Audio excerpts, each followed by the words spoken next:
man, this shit done it big as the what? Big as the what? Big as the Super Bowl. All right, so I have her all up on our jack stands. I have really 5 jack stands underneath there, 2 in the back, 4 in the back total, and 3 up front, just to be safe. And in the back, I have another spacer. I'm running another spacer as well. What is that? 1/2 inch maybe? And that was to push the wheels out to be flush. But with the wanting to use hydraulics, airbags, and wanted to drop as low as possible, I can't have the tires flush with the fenders. I needed them to be recessed back in, so those will come off. Unlike, you know, Ricer type cars like Integras and Hondas and stuff, we really don't have that camber plate up on the top of our struts to be able to adjust that in to mitigate that. Don't want to wear out my tires too anyway like that, but so although I love the look of the flush look of the tires, if I'm going to go bagging, that means they're going to have to be recessed in a little bit to be able to get maximum drop. All right, now that we have all the wheels off, what we want to do now is remove the springs, the rear shocks, and the front struts. They need to go into the trunk to remove the interior out of there to get the rear shocks off. Up here, we're going to need to remove this bar here, the plastics, and everything to get to the strut towers to get the struts out of there. I'm not going to go through all the details of how to remove those. I have YouTubes out there already showing how to do that. So go ahead and hit that subscribe button down there in the bottom and check out those videos if you want to see how to remove the rear shocks, the front struts, the springs. I got videos out there for all that. All right, I'm getting ready to take the strut out, but before I do that, I just want to show you something. In one of my YouTube videos for removing the front strut, I used to put a pickle fork up in here, pound away, hit here with a 10-pound hammer, 15-pound, try to get that loosened up. And it was always a big struggle, but eventually it would pop. And you know, with age, you get a little smarter. So I had one of these laying in the garage in my toolbox. It was a bit too big for it, but you see these 2 nubs right here? Hopefully you can see that, these 2 nubs right here. So those are for these types of pullers right here. I didn't have the right size, so I took my angle grinder and cut off the ends and got it enough to get up in there. As you can see, the little divot is already in there to receive that part. And it took me all of maybe 4 turns with my ratchet on this end, and it popped out so easy. I mean, it was completely effortless. So remember that when you, now this is for my all-wheel drive people. For your rear-wheel drive people, it's easy for you guys. You guys don't have this kind of pain. But for us all-wheel drive, we have a different type of setup on our front struts than you guys do. But just a little tip. All right, so now I got both front struts off. Here they go over here. So I want to remove everything first before I start putting everything back together. So I'm moving on to the back now to remove the springs and the shocks over here. And for the inside, pretty simple. Just pull back the covering back here, some push tabs, and they just come on out. And if you see back there is for the shock tower right there. You see there's 3, what is that, 14 millimeters, I believe, no, 13 millimeter nuts right there for dropping it off on here. That would be for both sides. And then you just move outside and remove everything from out there as well. But I'll probably remove the nuts up here last so that they don't just fall out on you when you remove everything from down there. All right, so now I have all of them out. And you probably want to go that route anyway. If you just remove one and then try to install one, then try to remove the other one, try to install the other one and work around to all 4 corners. I don't know, it's just time consuming and it can be a motivational killer. But if you got everything out and it's all out, now it's just jamming away, putting it all in there, I think that's a big motivation boost right there. Now with that said, here's everything new, everything old. Anybody needs some E-Box lowering springs, reach on out to me. Let's see here. Now I had picked these up right here. in order to replace the ones that's on here for the purpose of not needing to compress the springs and remove it all off. All right, just a couple of quick things to note. For your new shots over here, you're going to need to remove the hats off of here. See, it's just one bolt or nut on there, and then transfer the hat over onto the new ones. And over here, these are the bags right here for the rear. When they come to you, they're going to be set up like this. It's going to have this in there. And maybe this is useful for maybe the rear wheel drive one. You guys can let me know on the comments if you ever install them. But it was this bolt right here was not long enough, because this part right here kind of comes off of there separately. So you would have this. You would have this right here separate from this here, and this will be up in there. Now for me, that was not sticking out far enough. So what I switched over to was this over here instead. So what it would be, this will sit down into that cradle, right? This will be the bottom, like this, and it will sit in that cradle. I'll show you guys when we're in there. And then this will go on the other side to sandwich the cradle in between this to hold this in place. And then this right here is supposed to go on there to hold that in place, right? For me, this wasn't sticking, didn't have enough to stick out to be able to thread this on. But this bolt, these two bolts, there's two of them that in there, they're longer. I was wondering what it's for, and I think this is what it's for. All right, when you're transferring the hat over to the new ones, now these are a left and a right, just so you know that, okay? You even have it on there, RH right hand. So be careful about that when you're putting it on there. I want you to go get everything mounted up, then go to lift it up the wheel to, or the hub assembly to press this into the housing, and it turns out it's the wrong side. So just be careful of that. And then there is a hex up in here.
You get this, you can see it's kind of concaved upwards. And you got your hat. You can toss this to the side.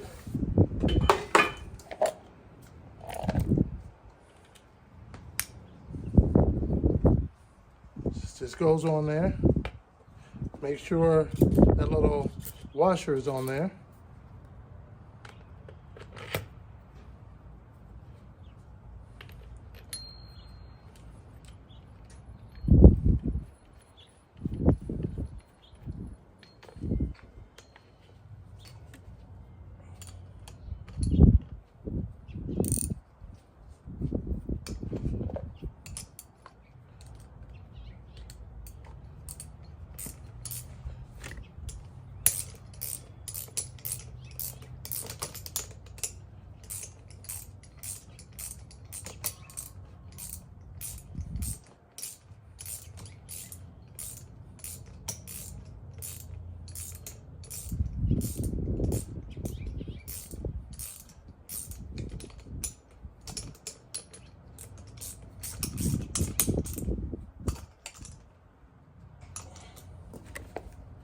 we go, all ready.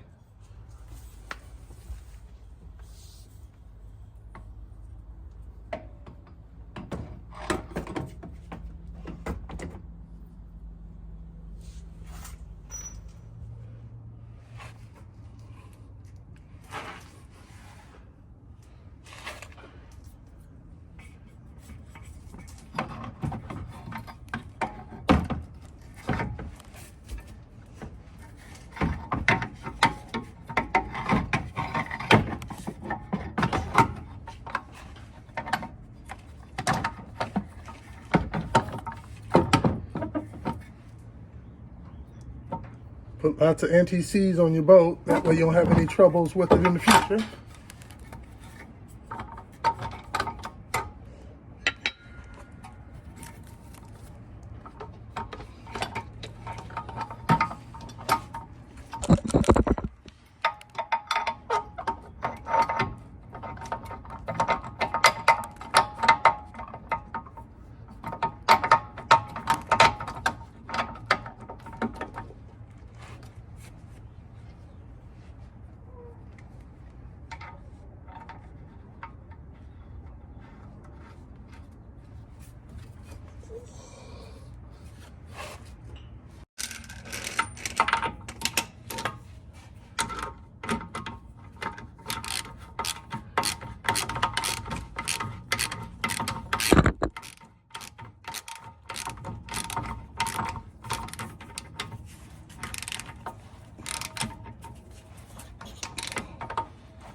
All right, so this needs to be able to swivel. So the bolts that you did, big bolt you did down there, make sure not to tighten it too much so that you can still swivel this. To be able to get it in there, and then after you got it set, then you can tighten down the one at the bottom down. So I have my floor jack beneath it, and I'm just gonna use that to assist me in lifting everything up. And when I'm getting this end over here, let me back it up a little bit for you guys.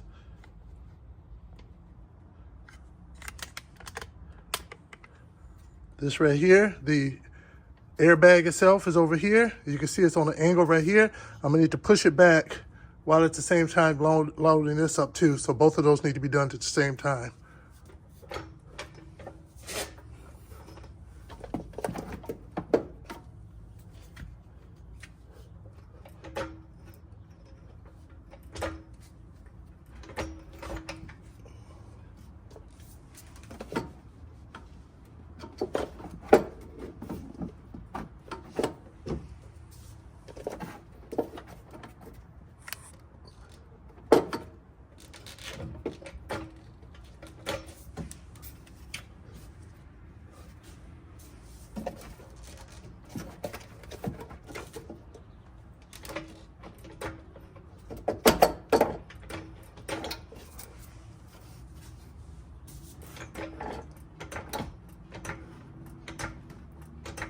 There we go. Now we can go inside and put the 3 bolts on, the 3 nuts on here. So for the back brakes, for the back bags, what you want to do is at least for me, this is how I'm doing it. I'm not using this setup in here. I'm using that other bolt that they gave with it, wherever that may be at. Here we go. All right. So instead of this, I'm going with this. And of course, using the plate. Now in here, you have, see the rubber isolator down there? Keep that down up in there, okay? You wanna keep that down there. And this one is the one for the top, all right? This was the one that was on there originally. And so you wanna keep on using that one.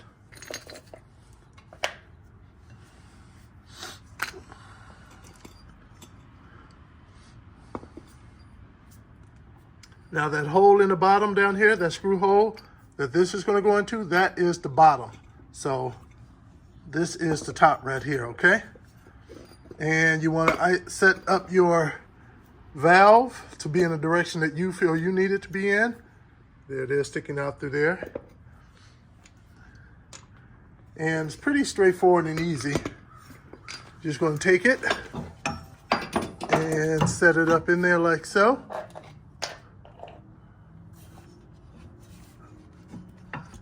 Now you see it's on an angle right there now, but that's fine. When you lift the entire wheel assembly back, the whole assembly back up in there, it's going to go back straight, okay? So now you'll take this right here. You can put it on there like that, all right? So it's already up top now. Now the bottom, you want to take this bolt. Remember, you're not using this. At least I'm not using this one. You can if you can figure out how to use that one properly.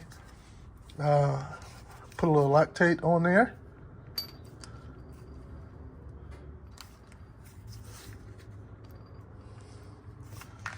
And a lock washer too.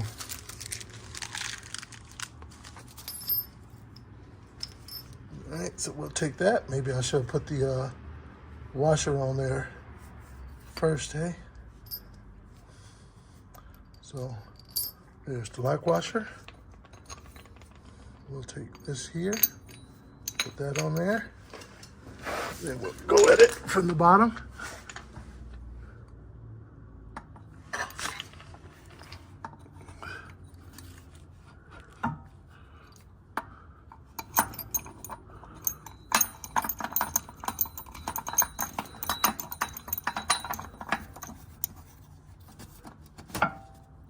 All right, and then we'll just have to tighten that up.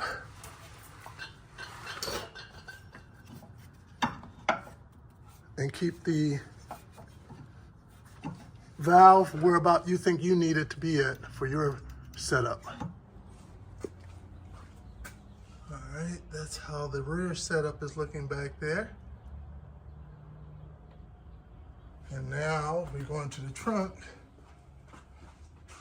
You can see how it looks back here as well. And we can take the dampening key and we can just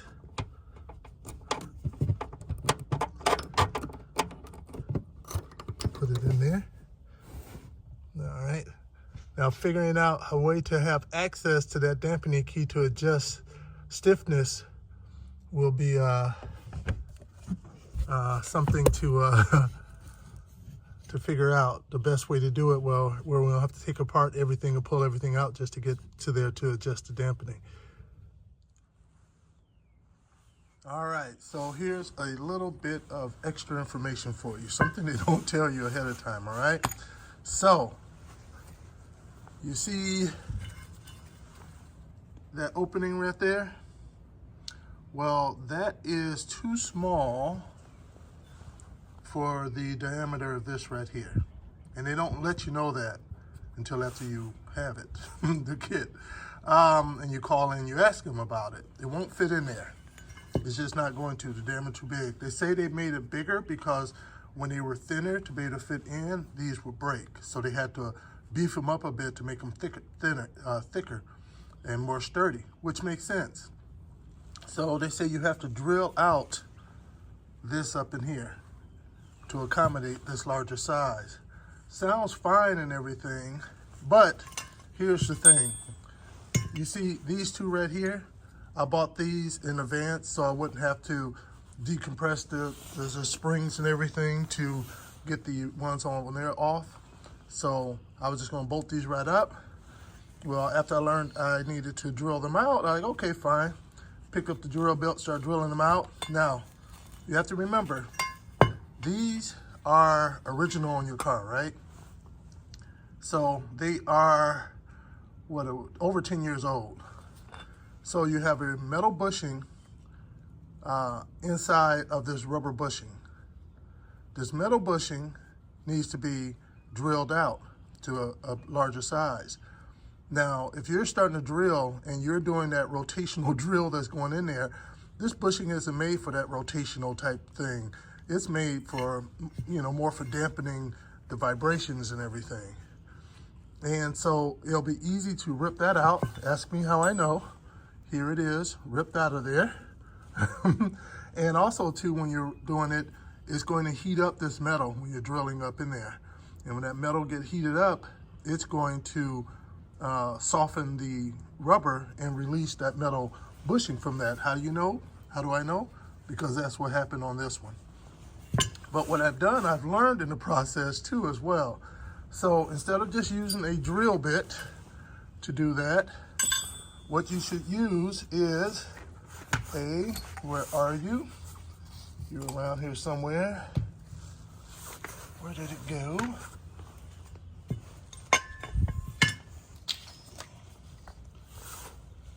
Okay.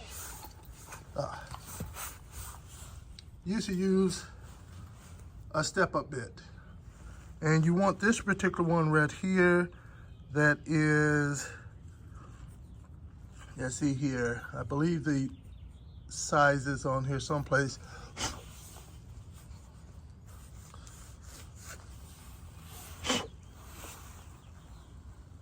You want to use this one that goes from 7/16 up to a 1/2 inch. This is the perfect size for that. The 7/16 will slowly start to shave off some of that inside, and then it'll work you up to the 1/2 inch where you need to be at. And the thing of it is, you want to go at it slow. You want to drill very slow. You won't want to try to go fast. Go real slow. Do a little bit at a time, and then just stop, and maybe even flip it over and do some from the other side, and then let it cool off a little bit. Flip it over, do from the other side.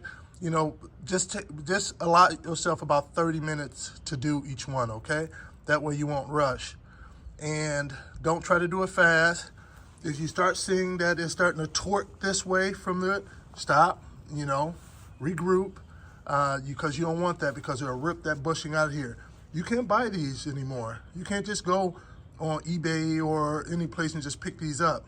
You can buy these pressed in parts here, but who wants to try to cut all this out and get a new one pressed in? So take care of the one that you have and go at it real slow.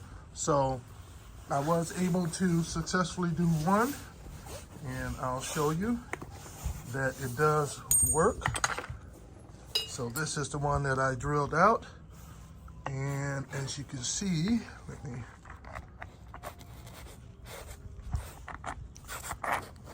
it sits on there. See that? Hey, and one other thing, when you're drilling it out, this really wouldn't be enough to make it all the way through, because your drill will be on this end. It will be on there like that, so you won't be able to get all the way through that sleeve to drill it out. So I picked up one of these right here. That's what it is. And so this way, and the diameter of this is small enough to actually go through that sleeve that you got to drill out. And so I just put that on there, put the step out bit up in here, and then that allowed for me to go all the way through from one side to the other. Little trick.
All right, I believe earlier on in the video I said that we needed to transfer this over. That was a mistake. You don't need to transfer this over. This is what was on the spring.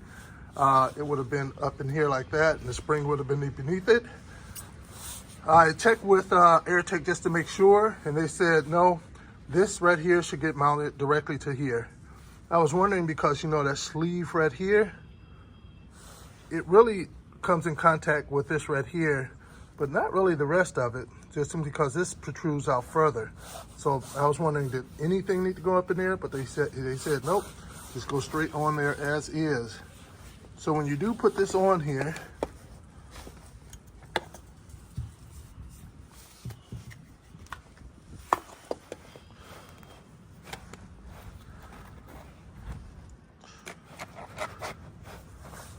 make sure to put your supplied washer on there, and then just put your nut on there and tighten it down.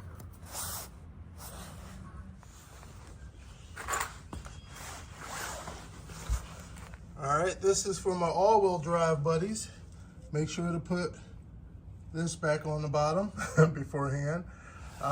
And when taking this off of the old strut to transfer it on over to the new strut, remember this nut and this bolt has to come completely out. Remove the nut, then remove the bolt. That's the only way to get this off from here.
Have a bolt ready, so when we get this up, jacked up, we can just secure it with one of the bolts. And don't tighten this down when you put the bolt in on here. Don't tighten it all the way around, because you want this to be able to swivel to adjust. If you tighten it all the way down, it'll be stuck in one spot.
All right, a little checklist to make sure you go over all the things that you're supposed to do before you call it done as far as connecting up the front. Make sure to put your sway bar bolt back in to tighten it up. Make sure to tighten that bolt back up. This one, of course, is for you all-wheel drive people. Your four-wheel drive people will have the fork, so just make sure you deal with the fork properly. Let's see here, and make sure you put your hoses back where they're supposed to be at. And up here for your upper control arm. Now, I took mine off as a complete assembly for the strut mount top and also the upper control arm. So I already have it preloaded it was already preloaded, so I'll have to do the preloading. If you take your upper control off separately, or you're using this opportunity to change and put on a new upper control arm, make sure to preload it. And if you're not sure what I'm talking about, I have a video out there showing how to preload it. Go ahead and watch that, okay? So hit that subscribe button. And now that you have all that done down there, when you come back up here, you're gonna put in your main air in your bolt, and don't forget to tighten this bolt up too as well. All right, so right now we're running the air hoses. So I have them, most of them ran, and I just want to show you how I'm doing this so far. So for the driver's side and the passenger side front, I'm using a pre-existing hole there, although I'm probably going to rim it out a little bigger so that I can put a nice rubber grommet up in there, because you don't want a hose running through just bare metal like that. That's one way for it to start chafing and cause a leak. So I will probably make that a bit bigger, but that was an existing hole already there. So I ran it through there, and it'll tie right into here. Now it's coming up, it's doing that on both sides. The one over on that side is coming up down through there, it's running along the back, and then just running along here down to go inside. I couldn't find a way for it to go over on the passenger side, but I know of a good way to run over here inside onto the driver's side. Over here is running, from down there, what you saw, running along back there, a little blood, and running back up in there. Now, when you get inside, let's see if we can do a good job of this. All right, let me move this out of the way. This carpet. All right. Now, as you can see, so right there is where I did it. I went on to cut a little square up in there. I'll plug that up later. But that bladder right there, there's two parts. It's not just a bladder on this side, but then there's a space in between and a bladder on the other side. You don't want to just start poking things through there randomly, because this is a wiring harness and you got wires running through there, and you'll be surprised how open they are up in there. So you don't want to risk it. So I didn't want to risk it. So I cut myself an opening up in there so I can have access to the other side to make a hole on that side to get this through. Now that I have both running through, they'll be feasting up through here, and they'll be running back behind the carpet. Let me get this on the back side. There we go. And so they're running up underneath the carpet here, as you can see right there. I'll just make sure those are all the way down up in there. And then they'll run through here. Now for you guys, now as you can see, I got the racing harness that I put in recently. Probably been smarter to do this after this, because it would have been a lot easier. But I was able to get the back seat up, but I was able to just fish it behind here, and now you can see it coming out through there. And as you can see, where I fished it up to go inside to the trunk area. All right. Now, once you get back to the trunk area, all right, here we go. Now, this is personal choice. I was looking for a natural drain hose in the bottom to do this, but what I decided to do instead was to drill a hole up in there. I just took my step bit over here and I drilled a hole. There's your shock right there, but I drilled the hole right here. I'm probably gonna make it a little bigger so I can put a nice rubber grommet around there. and then run the hose through there. And I'm gonna do it exactly on the same on the other side as well, on the passenger side. Oops, let me grab the light. And now in here, so it's gonna come out from back behind there. There it is. It's gonna come out, and I'll be able to fish it down right into the airbag right there. So that's how I'm running the hoses. Those are personal choices, so run them the best way you feel that works best for you. I have the stand all painted up and ready. I've ran the lights all on it that I want on there. And finally, got in the air tank and the rest of the Airtekk Stage 2 Plus kit. They send them in 3 different packages: package 1, package 2, package 3. And when they say it takes about 4 to 6 weeks, they mean that 6-week part. It came in exactly 6 weeks afterwards. So what I want to do now is get everything dry fit on here to make sure that it all fits the way I want.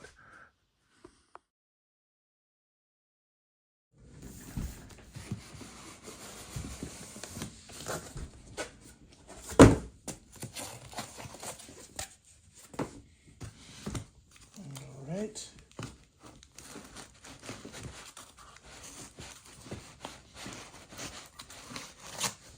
That's our air control unit.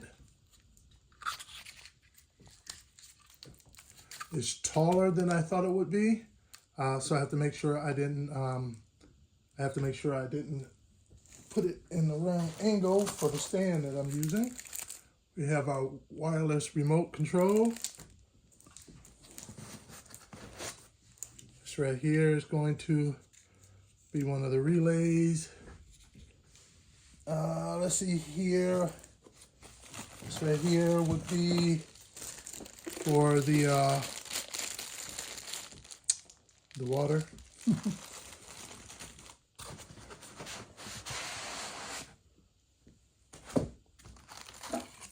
And we have our hoses and our wires too as well up in there. And the antenna. Of course, we won't be using this cheap stuff. We use the better stuff. And let's take a look in here.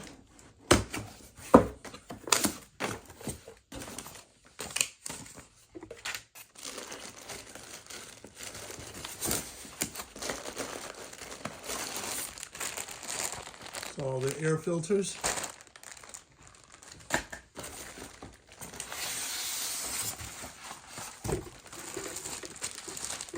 Pump number 1.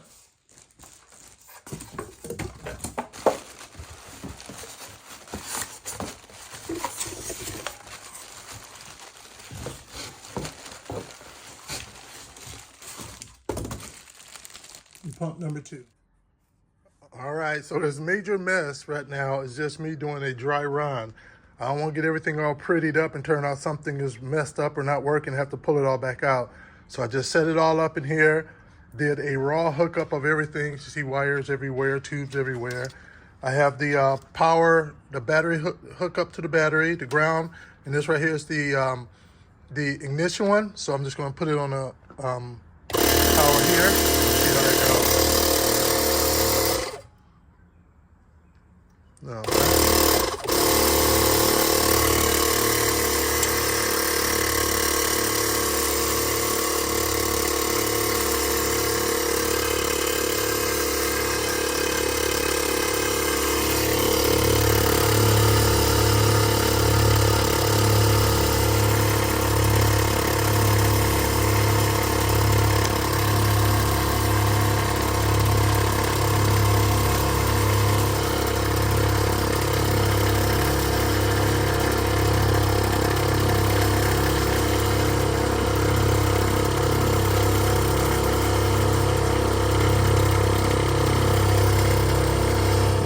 Everybody, so it's not done yet. As you saw, my trunk still needs to be set up properly, but that'll be another future video.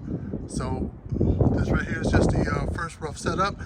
I have to use the hardwire hookup because the Bluetooth app and my phone are the same, so I can't record and do the Bluetooth app at the same time.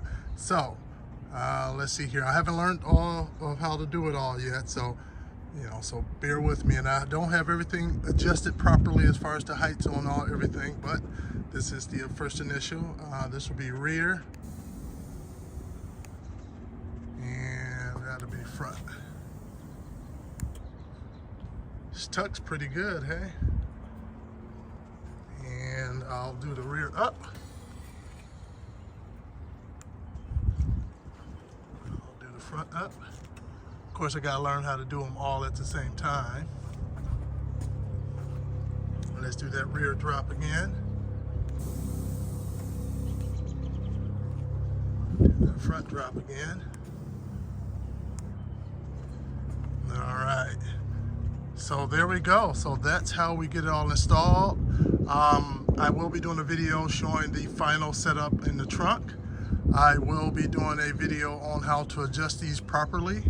And just doing a video of my overall review of everything. So if you guys hit the like button and definitely hit that subscribe button. Thanks for joining. Man, this shit done it big as the what? Big as the what? Big as the Super Bowl.